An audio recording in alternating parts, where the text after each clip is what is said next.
कलावती प्रसाद को संबोधित करो। उसी के पास गई प्रसाद देवकिया के कारण सत्यदेव भगवान उससे रुष्ट हो गए और पति सहित नाग को अदृश्य कर दिया। कलावती अपने पति को न देखकर रोती हुई जमीन पर गिर गई। इस तरह नौका को डूबा हुआ तथा कन्या को रोता हुआ देख कर हे बोला, हे भगवान, हे प्रभु, मुझसे या मेरे परिवार से जो भूल हुई है उसे क्षमा करो। उसके दीन भजन सुनकर सत्यदेव भगवान कृष्ण हो गए। आकाशवाणी हुई और साधु तेरी कन्या मेरे प्रसाद को छोड़कर आई है, घर जा प्रसाद खाकर लौट आए तो इसका पति अवश्य मिलेगा। ऐसी आकाशवाणी सुनकर कलावती के घर पहुंची, प्रसाद खाया और आकर पति के दर्शन किए। सत्यदेव का पूजन किया। उस दिन से वह हर पूर्णिमा को भगवान का पूजन करने लगा। इस श्री रेवा खंडे चतुर्थ अध्याय समाप्त हो। श्री सत्यदेव भगवान की जय। श्री सूची बोले, हे ऋषियों, और मैं कथा कहता हूँ दोस्तों। प्रजापाल ने लोकगण नाम का एक राजा था। उसने भगवान का प्रसाद त्याग कर बहुत दुख पाया।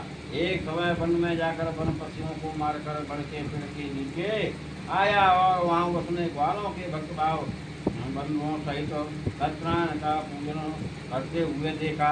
देख कर अभिमान के बस वहाँ राजा नहीं गया। उन ग्वालों ने भगवान का प्रसाद उसके सामने समर्पित किया तो प्रसाद को जाकर चला गया।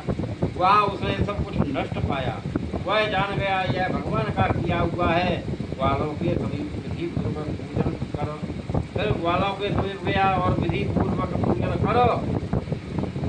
भगवान से क्षमा याचना की तो सब जैसा था सब वैसा ही हो गया और दीर्घ काल तक सुख भोग कर मरने पर स्वर्लोक हो गया। जो मनुष्य इस परम दुर्लभ व्रत को करेगा भगवान की कृपा से उसके यहाँ संतान की वृद्धि होगी। इस परम दुर्लभ व्रत को करेगा संतान की वृद्धि होगी। संतानहीनों को संतान प्राप्त होती है तथा सब मनोरथ पूर्ण होते हैं। अतः वैकुंठ धाम हो जाता है। जिन्होंने पहले समय में इस व्रत को किया उनके दूसरे जन्म की कथा कहता हूँ। ब्राह्मण सुदामा का जन्म लेकर मोक्ष पाया। उल्का मुख नाम का राजा दशरथ होकर वैकुंठ को पाया। साल नाम के वैश्य को बनकर अपने पुत्र को आरे से तीर्थ लोक को प्राप्त किया। महाराज तुरंत ध्वज स्वयं भू हो करो कुंडू हो भगवान भक्ति कर्म भोग को प्राप्त हुआ। इस श्री रेवा खंडे पंचमा अध्याय समाप्त हुए। श्री सत्यदेव भगवान की जय हो।